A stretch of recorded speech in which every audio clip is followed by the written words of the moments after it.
I'm Dr. Edward Sullivan, and this is Helen Castro, who's a licensed acupuncturist and a student here at IBEM. And we're talking to her about her trip to Standing Rock.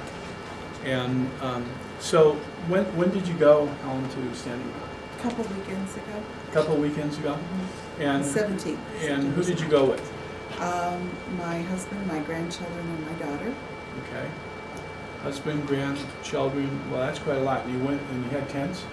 Yeah, one tent for all of One us. tent, okay.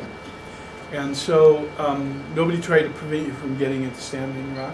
No, we went through Nebraska, and I think that the other, where people got stopped was in another area, but we came in a different way, so we didn't have any trouble getting in at all. Okay. Was that like, do you remember the highway? Because I know that they were stopping people at one point. Right, and we did when we stopped to get gas right before we went into Standing Rock. Of course, there were policemen and FBI agents that were tearing some young Native youth, their car parked right at the gas station. They were just, taking everything out. But we did not have any specific issues. Wow. So tell us your experience. You went there and you set up tent and you met people and you treated people. So tell us a little bit about that. Well, we got in on Friday night, and it had rained for a couple of days, so because this is an encampment, all the roads are just dirt, so that was very difficult to get around the camp. The what? Her phone storage died. Keep going. Oh, no. It's okay. So it was difficult, so we got stuck. But many people came out to help us get out and find a place where it wasn't muddy for us to park. We did have concerns about how we were going to find a camp start. Wait a place to minute. camp. Are you It's not recorded anymore. Her phone storage died. okay, ma'am?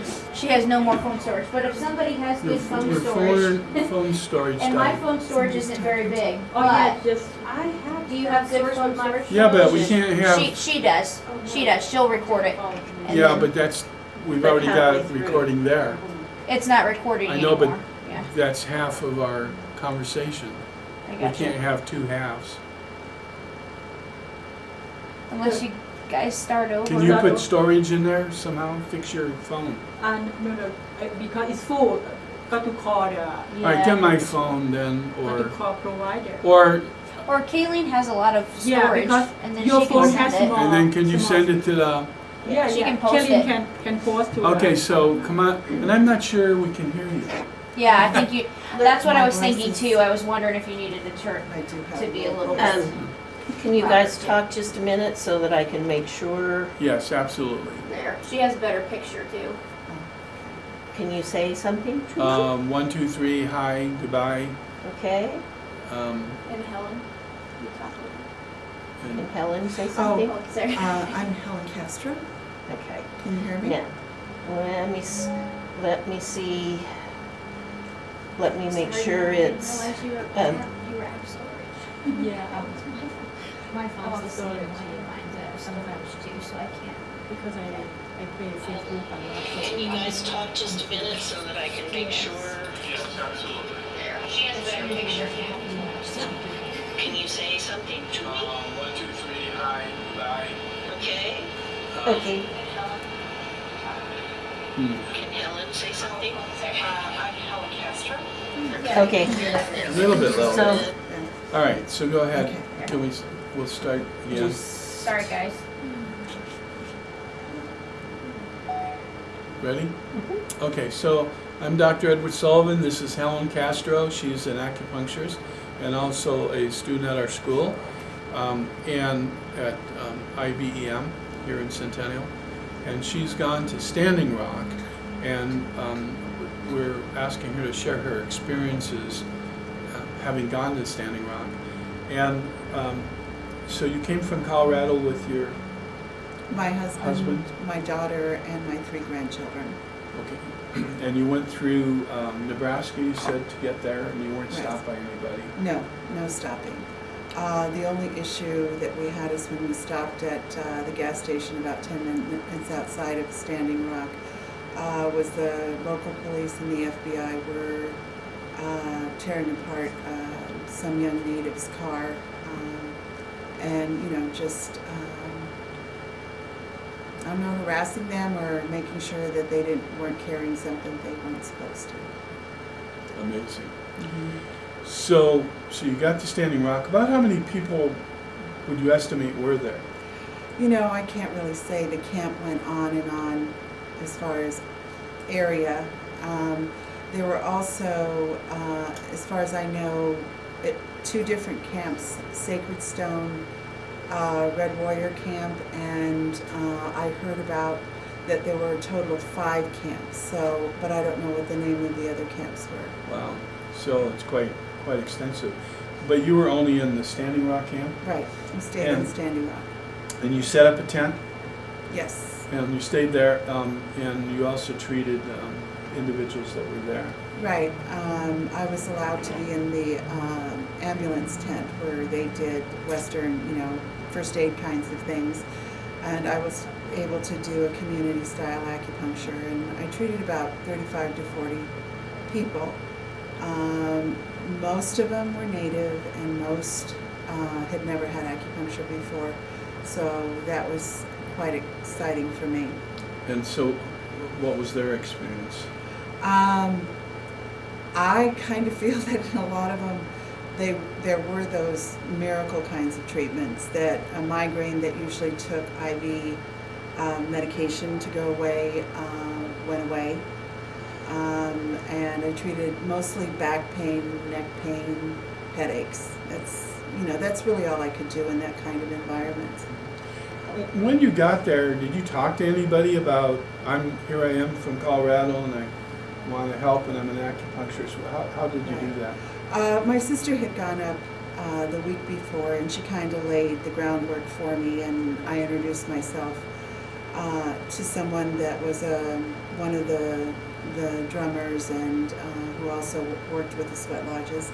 So he was able to guide me, and I went ahead and went into the medical tent, opposed to moving further away and going down where they had the more alternative medicine tents going on. So what were some of the activities? Well, it was sitting around the fire that was started on April 1st. The fire goes 24/7. Somebody mans that fire. And just listening to songs and talking to people and listening to the many different native languages. And you never knew who was going to be coming in. While we were there, the Hopi tribe came in, and I'm not sure who the other tribe was, but they came in and they did sacred prayer dances that you will never see at a powwow or anywhere else. Those are so sacred that no one was allowed to take pictures or video. And in some of them, we had to stand the whole time that they were performing. And so after the performance, then everybody that was in the camp that enjoyed that experience, you went around and you shook their hand. So that could take another half an hour or 45 minutes to do that. But it was just meeting everybody and seeing, while we were there, the donations that came in. There was a basketball player from, I believe, Wisconsin, a professional team that brought 2 truckloads of things. There was 65 tons of wood that came in huge trucks. That might have been from the Cherokee Nation. Wisconsin or Minnesota? Well, it could have been different, but I mean, Mhm. and maybe they're getting wood from different sources. Right. But I know the Cherokee Nation in Oklahoma sent up 2 trucks Trucks. of wood. Mm-hmm. Yeah. Yeah, and they're going to need that because they're going to be there through the winter. And we met a lot of people that came up for a week or maybe the weekend, and that decided they were going to stay for the long haul. They gave up jobs and Wow. those kinds of things, and they're going to stay. So So if people are watching this post on the Medicine Will website, what could they do to help, would you say? I would check with what's going on in their state. Like here in Colorado, the Four Winds Church is a place of contact where they have meetings every week. They let you know what they need. I think right now we heard that they're not taking any clothing donations, but they do need winter stuff, like winter boots. But they're really trying to slow down because, probably the camp is going to get a little bit smaller. I think money is extremely important. They have to, legal fees are huge. I think last week they arrested another 22 or 24. And why is that? How do they just go in the camp and arrest people? No. or- What's happening is that outside of the camp or inside the camp, there are people that are out there scouting and watching what's going on. And so when the bulldozers start moving, they go into the camp, let people know, and then they go out and they are protecting and trying to stop it. So basically, bodies are trying to stop the machines from working. And it's actually working. They just did it this week. That's working. They're risking arrest. I don't know how many people saw the videos from the 28th where they were heavily armed. And the heavily armed with rifles. Wow. So very intimidating in the sense that the protectors are unarmed. And they're coming with, you're talking those big military SWAT team vehicles. They're coming with those, and they're trying to intimidate and scare people away. So when we hear that the federal government or Obama said to stop, they're not stopping. No. It just protected that one site that they had gone to court with on, I think the 9th, that said that it was a sacred site and it was a burial ground. That was on the 9th. The energy company came in and started bulldozing on the 10th. Wow. And so that's what they stopped, just that area. The pipeline is going on all around them still. So no, it hasn't stopped. And at the same breath that President Obama did that, he also signed a whatever with the energy company to do 2 pipelines from Mexico. So that's a small part. This is global. I would encourage everyone to get involved with their local environmental groups because it's happening here in Colorado. The BLM is selling oil leases and gas leases outside of Rocky Mountain National Park. The fracking that's going on here is getting bigger and bigger, and we're going to end up being like Oklahoma, where they have man-made earthquakes. So it's global. It's not just Standing Rock. I think that's should be the umbrella of all environmental causes. But get involved in your state environmental issues because that's what's going to make a difference if it starts from all over the country, not just Standing Rock. It's happening in Iowa. Farmers have filed suit. They've been fighting it for 2 years. They're taking the farmers' land. So in Iowa, I think more people were arrested. I think there were 40 people that was arrested in Iowa trying to stop the pipeline there. So it's everywhere. And I met someone from Oklahoma that works in the oil fields, and he said that there are 38,000 miles of pipeline in Oklahoma itself. And so when they closed down the 37 that they were so proud of, it didn't make a dent in what's going on there. Wow. And I heard down in Four Corners. Yes, they're doing, the uranium. Yeah. And also, I don't know how true this is, you can't look up everything, is that something just passed in Congress this past week that they sold the mineral rights on one of the other native reservations to a foreign country.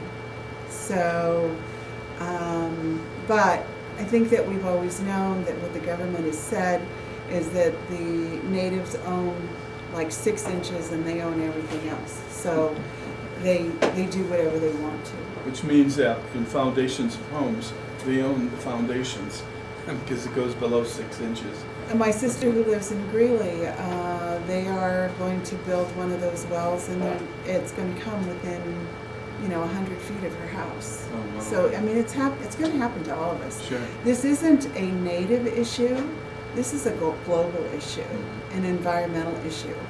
And I don't know if everyone realizes is that it's not a fable. What is it? A premonition, or their story that has been going on, is that in their religious and spiritual beliefs, that this is the 7th generation. They were told 7 generations ago that in the 7th generation there was going to be a black snake that would destroy their life. Yeah, the black And that's- snake prophecy. Right, and that is what is going on, is that the natives truly believe that this will destroy human life if we don't stop it. Right. So, yeah, so it's not something that they just decided to do. It's something that they know is extremely dangerous. Absolutely. Yeah. All right. Well, thank So, you. thank That's you. great. And I hope people start going up there and supporting it, and more people go there. So, Yes, yes, go if you can. If you don't have any specific skill, take your energy, your love, your connection with other humans. That's just as important as being able to have a skill that when you go. Take your love.